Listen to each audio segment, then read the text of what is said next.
Hi guys, welcome to another Triple T golf video. We're going to do things a little bit different today, but more of a documentary if you like. We're going to look at the rise and fall of one of sport's biggest manufacturers and biggest names, in all fairness, and why didn't it work out for them. And we're going to do it right now. We're going to look at what happened with Nike Golf. As some of you might know, I've been to American Golf recently to have a driver fitting. And it was interesting, so I got talking to the sales assistant there. He spoke in length about golf. And he mentioned that he's a 2-handicap golfer, but he still swears by Nike irons. And that got me thinking, how can Nike not be in the competitive golf market for the last 6-7 years? But yet, people as low as a 2-handicap are still swearing by their irons. That got me thinking even further. I've never hit a Nike club. In my life, I've never hit a Nike golf club. A number of things really. We're going to showcase and we're going to look at what happened with Nike, the highs and the lows. We've also done what we usually do. We've trawled the marketplace to find a Nike driver because I'm in between drivers at the minute. So we are going to flick between a little bit of on-the-course footage of how I think this performs. Why have they got such a good reputation? Does that mean they were really good clubs? And if they were really good clubs, why aren't they still around? Let's take a closer look.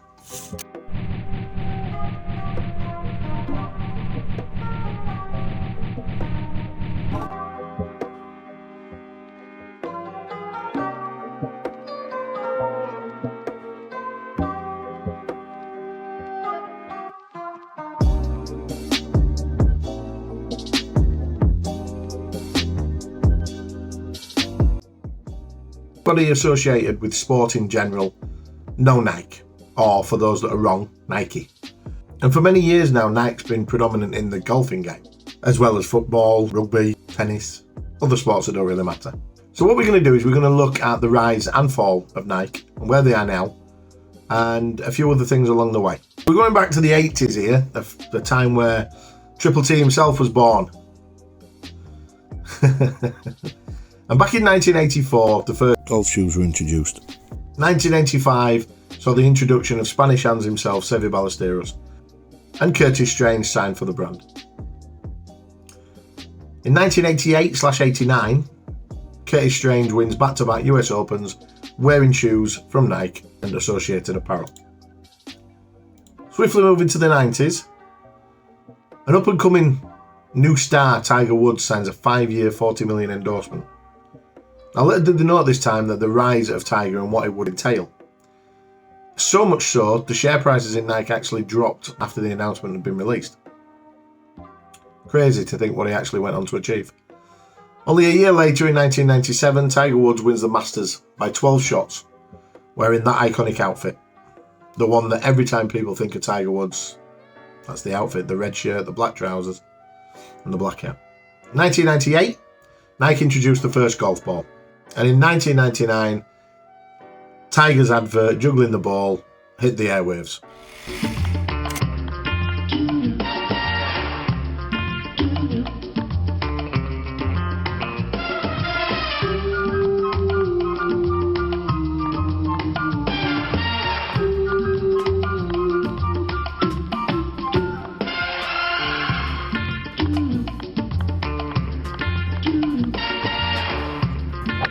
So we're moving on quickly to the early 2000s now. In 2000, Paul Azinger wins the Sony Open using the Tour Accuracy golf ball. Woods himself put the Tour Accuracy ball in play in May for the first time, and nikegolf.com was launched. In 2001, David Duval is the first player to win a tour event using Nike clubs. And Tiger himself released the TW ball. It's made available to retail. He signs a $100 million extension. Money, moolah. 2002 now, debut of the first line of clubs that are actually released.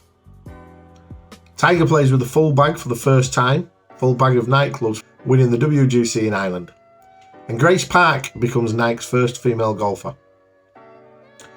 In 2003, Phil Mickelson slates the Nike clubs, claiming that he's surprised that Tiger's doing so well using subpar equipment. Phil Mickelson saying something that's controversial? Nah. And Nike introduced the Ignite driver. In 2004, they introduced the Slingshot irons and the CPR hybrids, plus the Pro Combo irons. Tiger's new head cover ad is launched. Not just a plug, a tungsten plug. Why the tungsten plug? Because it lowers the fairway wood center of gravity for incredible distance and forgiveness. You sound like an ad. Oh, no kidding, Sherlock. What do you think I'm doing here? I'm not really getting a haircut, you know. It's fur. It's fake fur. It doesn't grow. And you really think I got off talking about tungsten plugs? Huh? You don't see many ads now. You see the odd one from PXG with the guy that shouts a lot from PXG, but not many other ones. And Grace Park gets the first win as well in 2004. In 2005, the Sasquatch driver is introduced. The Sasquatch driver is introduced, and 16-year-old Michelle Wee joins the lineup as the power lady. I remember that being all over the news, a massive thing. This girl that joined the tour that could potentially beat all men. In the late noughties now, so in 2006, Knight led the tour for wins with 16 wins by 9 separate players, and Tiger signs a further extension for an undisclosed amount. Money, moolah. At this time, Tiger Woods was everywhere. I mean, even on the computer games that people played, and endorsements, and just his face and the iconic swing and the look, it was everywhere. 2007, the Sumo 2 driver and IC putters are released. 2008, the Victory Red Line irons are debuted, and the score of 1-2-3 at the Masters. In 2009, 23 tournament wins, 11 PGA, 8 international events, 2 LPGA and 2 PGA, and the Nike SQ Dymo Straight Fit enters the market as well. 2011, the 20x1 ball is released, and Carl Schwartzel wins the Masters. In 2013, Rory signs and becomes the new kid on the block. Leading to yet another piece of advertising genius. Any questions? Not bad, not bad. Oh, it's gonna be like that, huh? Ah, someone wants to play. Just trying to keep up with the old guy, you know? Dude, is that your real hair? Is that all you got? Go, go. I just can't miss today. Do you ever get days like that? Hey, Tiger, you looking? You looking? If you want I won't win it.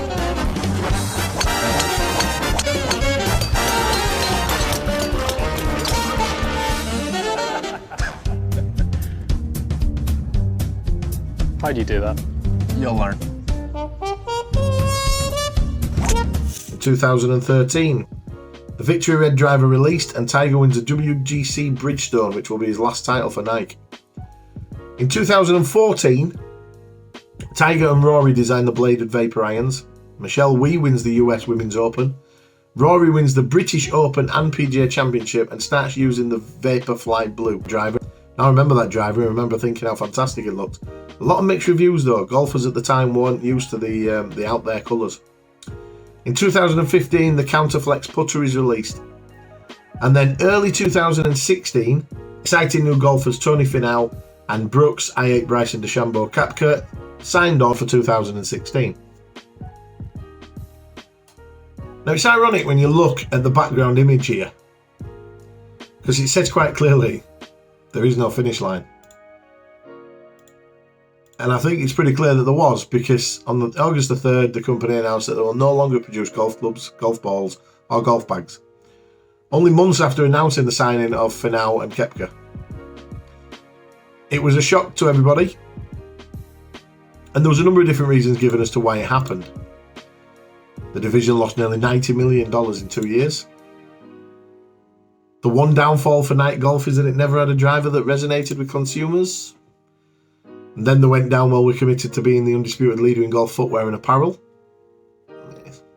Would you say Nike were the number one undisputed leader in footwear? I've got Nike shoes. I love them. I think they're fantastic. But I also liked my FootJoy ones that I had as well. And they're a lot more expensive. So they're saying that athletes like Tiger, Rory and Michelle drive tremendous energy for the game and inspire consumers worldwide. Over the past year, the Flyblade Polo and Fly... Again, just more stuff about sort of their apparel and how good it is. And they're basically saying that that's where the focus should be. It didn't work out for them. And I think the bottom line is people forget that these names, these brands that are so familiar from one household to the next, especially sporting brands. You see them on the TV, you see them on the internet, they're in papers, they're in magazines, advertisements, everywhere you look. But they're still a company, they're still a business at the end of the day. And every business, every company is still governed by the bottom line. And I think that's the point. The simple point is Nike saw, and I'm no expert, I've taken all of this from certain different websites and research that I've done as well. And looking at this, for me, it's quite clear. Nike was making a profit with their apparel. They wasn't making such a profit when it came to their equipment. And the question's got to beckon why. Because this was 2016, and 6 years later, I'm in American Golf still talking about Nike golf clubs. And I'm still talking to people that are telling me how fond of Nike golf clubs they are. And there's still people out there playing Nike golf clubs. So what we're going to do now, I've never hit a Nike golf club, like I've said before. And I'm going to now. I have got the Nike Sumo SQ 5000. Super moment of inertia. It's 9-degree loft. Is it 9 or 9.5? 9.5 degree loft. It's got a really, really good shaft on it. There's no adjustability on it. It's a Sasquatch Diamana 65 gram stiff Mitsubishi Rayon exclusive design for Nike Golf, designed for high MOI. And I'm going to take this at the weekend, which I'm going to post the video clips of at the minute. I'm going to play it and I'm going to see what I think of it, really. And then I'm going to come back on here. I'm going to showcase it to you, show a few shots and everything else. And then we're going to discuss if I think that the reputation of nightclubs and the fact that they're still being so fondly talked about 6 years after the demise, is it warranted? Was this, I mean, this driver alone, I'm pretty certain was released pretty early on. I picked it up today off Marketplace for £30. So it's a nice starting point for me to try a nightclub. I'm not going to rush out and spend £100 on some irons just to try for a video for YouTube. So this is the next best thing. I am in between drivers at the minute, like we say. So it'll be interesting for me to try. Now, looking at some of the reviews on this club, it was released in February 2008. And yeah, there's some mixed reviews, really. There's an extra 100 MOI that seems to have made it noisier. So am I going to get a noisy golf club here? Seem to have that echoey ping about it. But it does say that it's got lower trajectory than the squared Sumo one, which was awful, let's be honest. It was horrible looking. I think Callaway did one as well. Not very nice. And so yeah, I mean, there's 4 stars on 5 here that I'm looking at, and let's go see what it does. Shut up talking and just do it.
So we spoke about what's happened with Nike, the highs and the lows, but whereabouts are they now?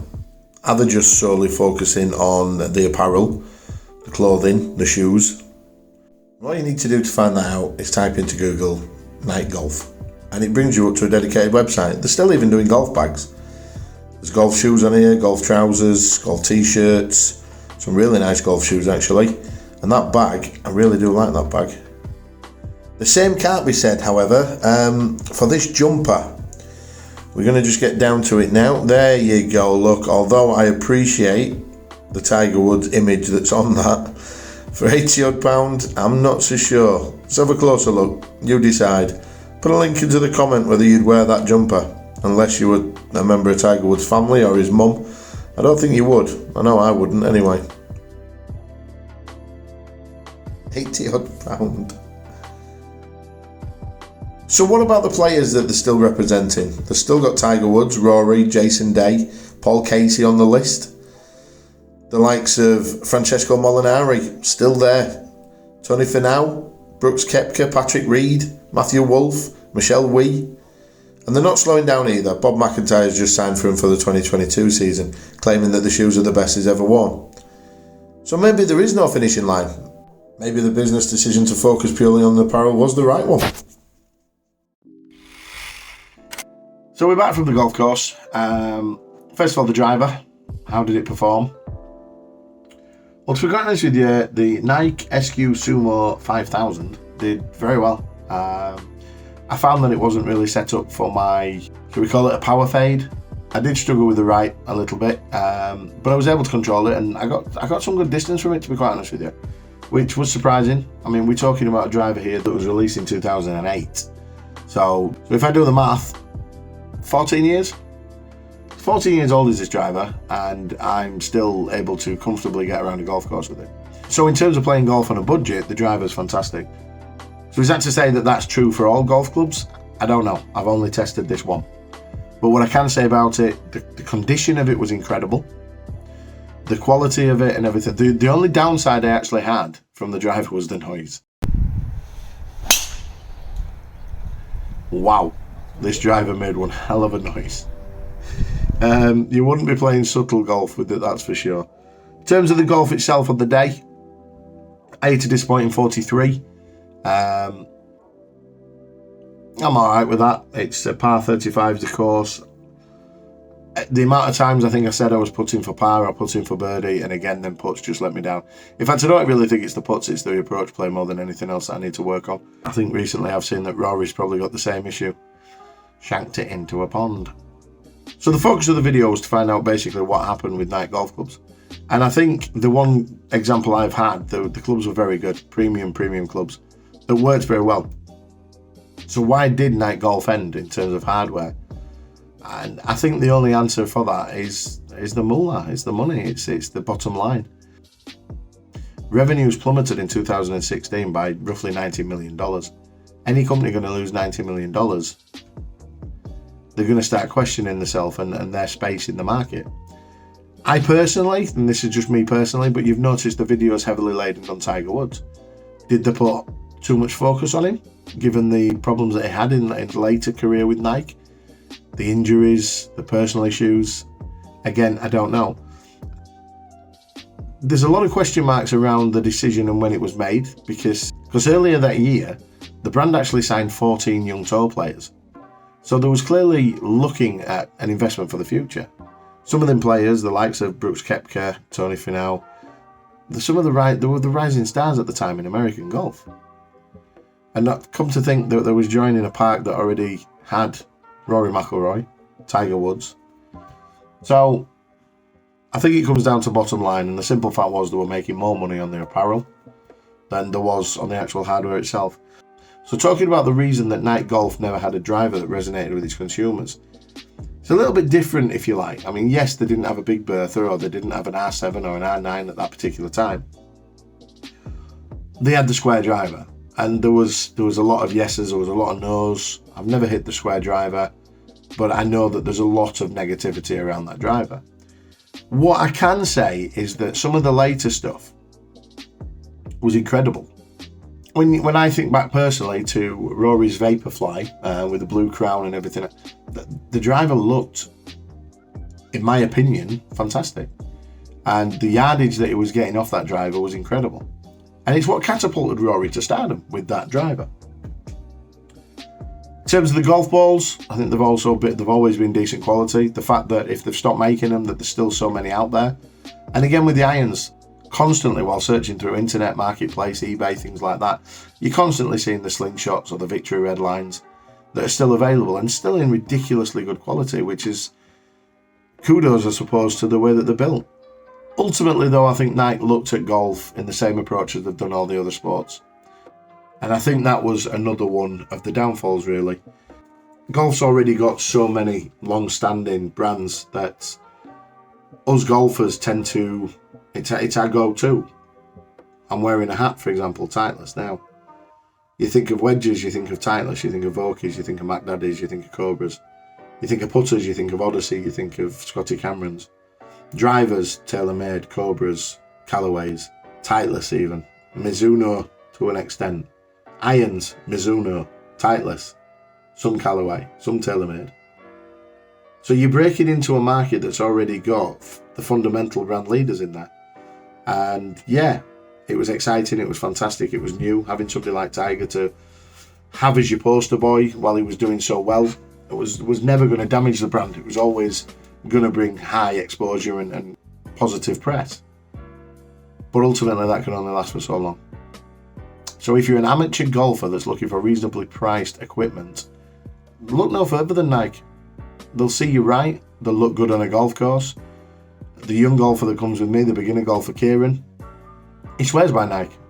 He loves Nike. So when he knows that there were Nike golf clubs out there, obviously he wanted to know more about them. So look around the sites, you'll get some really good offers and really good deals with the Nike equipment. And it'll definitely do you a job, it really will. It's a shame they're no longer part of the equipment game in golf, because Nike should be. They're one of the biggest brands out there and some of the equipment was good. But they're not, so... That's pretty much it for this video, guys. If you want us to do more things like this, we can look at, obviously, the likes of Y. Wilson and people like that used to be so good back in the day. Dunlop. I'll even look at some Dunlop clubs. Ben Hogan. I've always wanted some of them Apex irons, the medallion ones. Beautiful equipment. But that's pretty much it, really. So please, if you don't already, follow us on all the socials. We're on Twitter, we're on Facebook, we're on Instagram, and obviously there's a YouTube channel as well. We're trying to grow this channel, we're trying to get engagement. I hope you appreciate the amount of work that goes into these sorts of videos. If you do, just drop me a comment, put me a like on there, just hit me a subscriber button, because whenever you do that, it means the world to me when I wake up on a morning and I see that activity happening on the YouTube channel. Back to the normal video blogs soon. I think we're going to night golf at some point on Thursday, I believe. I'm off to go play night golf at Country Golf in Hull, which I'm really looking forward to. It'll be a different thing, taking irons and wedges and a putter. And I've also bought my driver. Now, you'll have to wait for what that might be, but I'm sure I'll be putting it on a video soon. Thanks for watching, guys. Appreciate you sticking with me. Cheers. Shouts a lot from PXG! Sasquatch.